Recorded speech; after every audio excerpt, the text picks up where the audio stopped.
Selamat pagi saudara yang dikasihi Tuhan. Kita jumpa lagi dalam renungan pagi GPD Bethesda Makassar.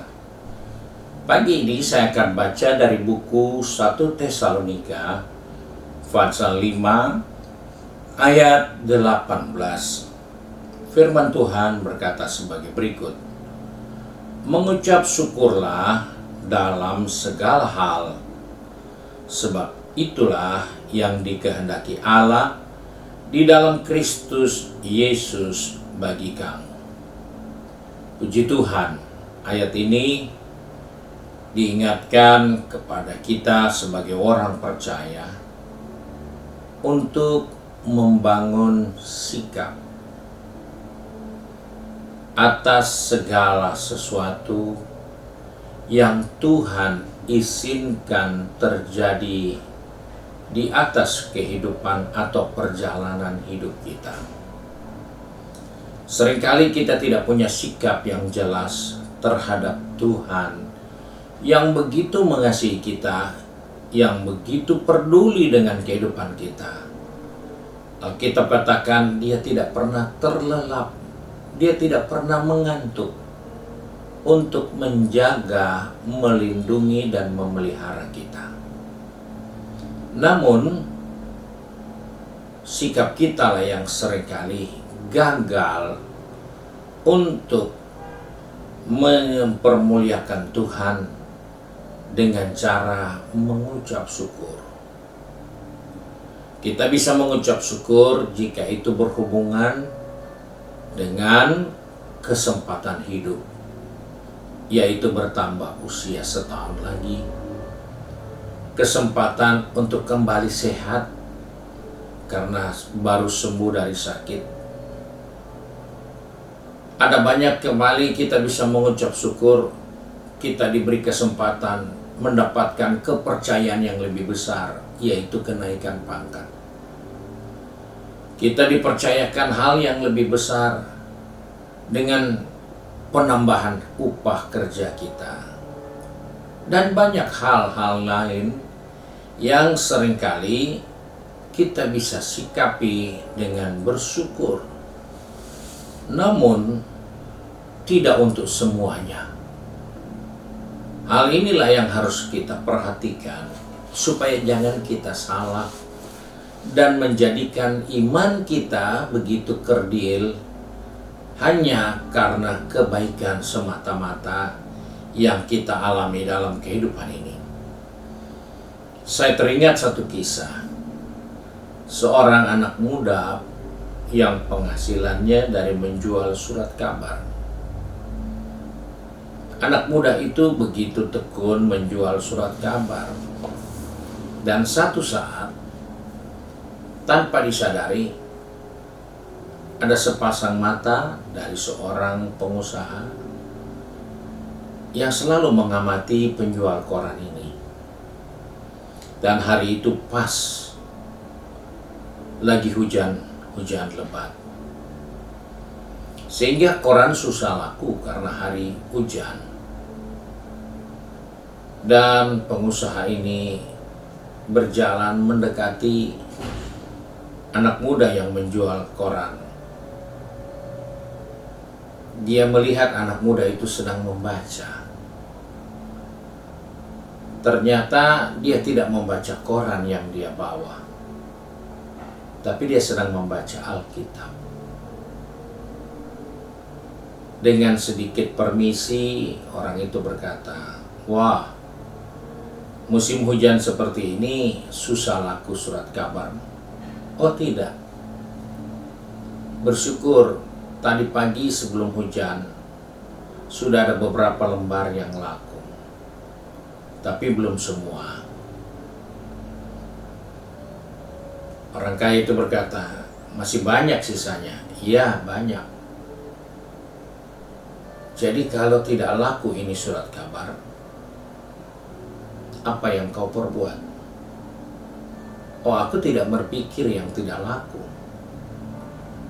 Aku hanya bersyukur karena Tuhan sudah memberi kesempatan ada orang-orang yang membeli surat kabar yang aku jual tadi. Walaupun cuma 3 lembar yang laku, tapi itulah yang aku syukuri. Dan akhirnya pengusaha juga katakan, nah, kalau cuma 3 lembar, kamu bisa makan dari hasil jualan surat kabar itu?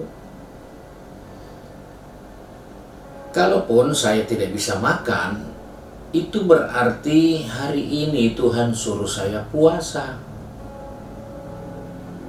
Oh, seperti itu. Iyalah, saya mesti makan apa? Kan saya tidak punya uang untuk bisa beli makanan. Itu artinya Tuhan suruh saya berpuasa. Dari percakapan itulah pengusaha itu tertarik dan mengambil anak muda itu untuk bekerja di perusahaannya. Kalau kita melihat persoalannya begitu gampang, hanya menjual surat kabar dan banyak yang tidak laku. Namun sikap anak muda itulah yang membuat dia begitu berharga, dia begitu penting untuk perusahaan yang lebih besar. Hal inilah yang patut kita pelajari dalam kehidupan kita. Tuhan seringkali mengizinkan hal yang tidak nyaman terjadi atas kehidupan kita. Itu bukan karena Tuhan jahat, tapi hal itu Tuhan ingin melihat sikap hidup yang benar, sikap hidup yang menghormati Tuhan.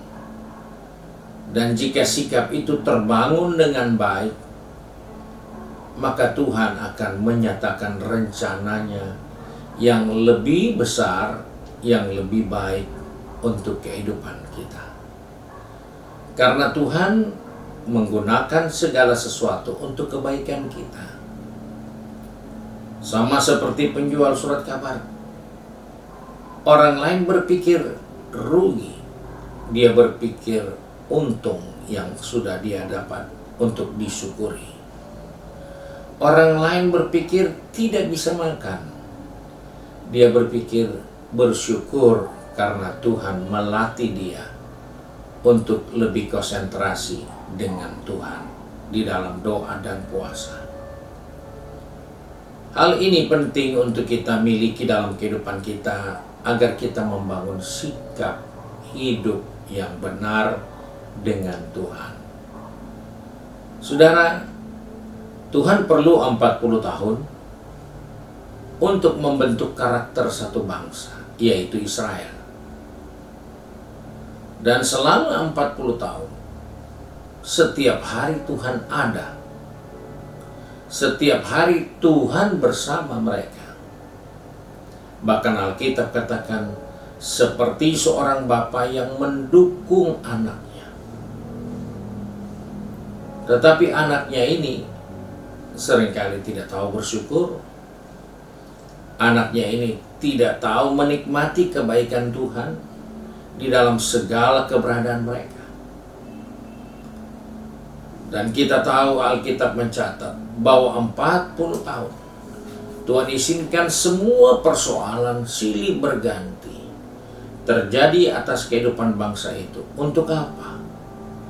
Agar bangsa itu rendah hati.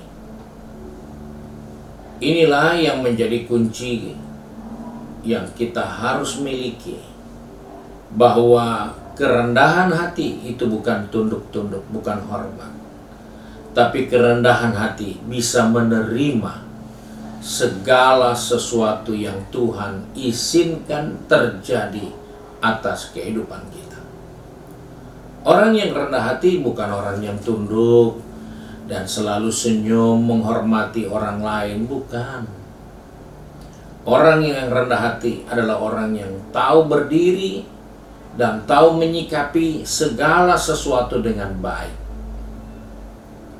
Ketika hanya sedikit untungnya, dia tetap bersyukur karena masih ada untung. Jika tidak ada untung, dia masih bersyukur bahwa Tuhan sedang melatih dia untuk berpuasa. Jika ada saat untuk bisa bersukacita karena Tuhan izinkan supaya roh jiwa kita disegarkan dalam sukacita. Namun jika ada saat kita terbaring lemah dan tidak berdaya di tempat tidur kita, itu hanya tubuhmu. Roh dan jiwamu bisa bersekutu dengan Tuhan. Dan saat-saat seperti itulah engkau bisa mendekatkan dirimu dengan Tuhan.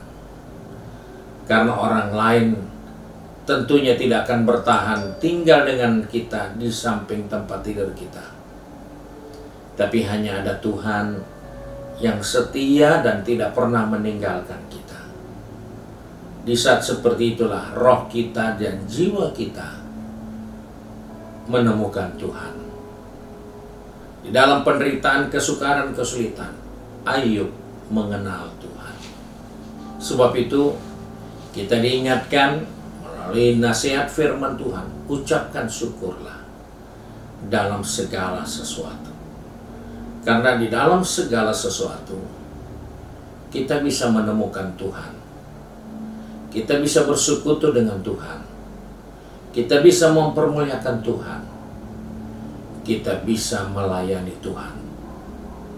Dan biarlah hal ini menjadi dasar untuk kita membangun sikap hidup kita yang baik terhadap Tuhan, yang begitu mengasihi dan memperdulikan kehidupan kita. Puji Tuhan, Tuhan memberkati kita. Dan mari kita satu dalam doa. Kembali kami datang kepada Bapa di surga dengan mengucap syukur. Karena di pagi hari ini Tuhan mengingatkan kepada kami untuk membangun sikap hidup yang baik. Di dalam segala sesuatu yang Tuhan izinkan terjadi. Ajar kami Bapa untuk tidak lebih banyak bersungut-sungut. Ajar kami lebih banyak untuk mengucap syukur. Karena itu Tuhan tolong anak-anakmu yang sudah pergi bekerja, berbisnis, studi maupun sudah sibuk dengan kegiatan di rumah tangga masing-masing. Agar kami tidak lupa untuk bersyukur, untuk mempermuliakan Tuhan, untuk lebih mengasihi Tuhan. Karena itu pegang tangan kami, atur langkah kaki kami, agar kehidupan kami akan mempermuliakan Bapa di surga. Selama Tuhan masih memberi kesempatan kami ada di dunia ini, biarlah Bapa di surga dipermuliakan atas kehidupan ini. Kami bersyukur dan berdoa di dalam berkat nama Tuhan Yesus Kristus. Haleluya. Amin. Puji Tuhan. Tuhan Yesus memberkati kita dan selamat pagi.